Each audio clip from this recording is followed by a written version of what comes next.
Patuloy ang suporta sa ating pambansang kamao ng kanyang pamilya, kaibigan at mga bumubuo ng Team Pacquiao. 6 na araw bago ang tinaguriang Battle for Greatness. Mula sa Los Angeles, California, may ulat on the spot ang aking partner na si Connie Tison. Partner! Yes, partner. Bago yan, bago natin ibalita ang tungkol pa rin sa boxing, ay naririto at kasama natin ngayon si Congressman Manny Pacquiao bilang tugon na rin doon sa hiling ng pamilya ni Mary Jane Veloso na magkaroon nga siya ng mensahe. No? Kaya alamin natin at pakinggan natin. His Excellency President Joko Widodo, I, Manny Pacquiao, on behalf of my countryman, Mary Jane Veloso and the entire Filipino people, I am begging and knocking at your kind heart that your Excellency will grant executive clemency to her by sparing her life and severing her from execution. Mr. President, on May 2nd, I will fighting in Las Vegas, Nevada against Floyd Mayweather, which is considered the fight of the century. It will be a great morale booster if in my own little way I can save a life. I am dedicating this fight to my country and the entire Asian people to which the Philippines and Indonesia belong. Thank you, Mr. President. Ayan, maraming salamat at napakinggan ho natin ang mismong pahayag ng ating pambansang kamao. Maraming salamat, Manny, at we wish you all the best sa darating naman na laban. At may mensahe ka ba tungkol naman doon, Manny, sa ating mga kababayan? Sa ating mga kababayan, ipag-pray natin si Mary Jane Veloso.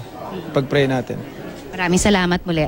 Alright, mga kapuso, dahil sa, of course, we don't want to keep itong si Congressman Manny Pacquiao naman dito sa kanyang pagkain. Dahil alam nyo, kapag nagkaroon ng medyo matagal-tagal na hindi nakakain ng husto ang ating pambansa kamao, ay kailangan niya daw bawiin niya ng 3 to 4 days. So, naintindihan natin kaya we had to let him go right away at hindi na natin pa na-interview further. But then again, kaninang umaga, Rafi, sa ating panayam naman, after the church, ay nakita natin na talagang in high spirits ang ating pambansang kamao. Nakita talaga natin na handang-handa na siya. Sabi niya nga 100% na siyang kondisyon at ang kanyang hiling lamang sa ating mga kababayan ay yung bang ipagdasal siya, magpatuloy lamang sa pagdarasal at wag daw kabahan dahil alam naman niya daw kung anong gagawin niya at ang lahat ng mga mangyayari sa mga susunod na araw, lalong-lalo na sa laban, ay of course ay planado na yan ng Diyos. So dapat daw talagang manalig lang tayo, ipag-pray lang din natin siya at magkaisa sa araw na yon, just as we always do pagkalaban naman ni Manny Pacquiao, alam naman natin na zero crime rate even, partner, hindi ba?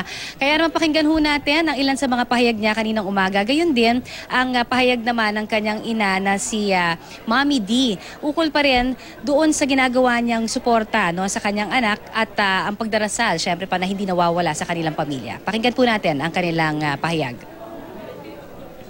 Ready na tayo. Malapit na. Relax na kayo.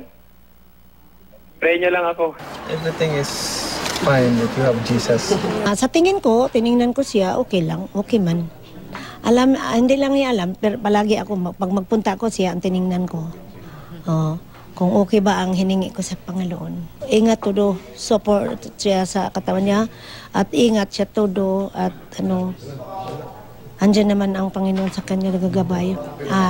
Ingat siya, wag lang siya kumpiyansa. Of course, I was surprised. It's a blessing for Manny Pacquiao in this fight especially. I was speechless. Best of luck, do your best, and of course pray because everything is in his hands and whatever happens is a part of his plan.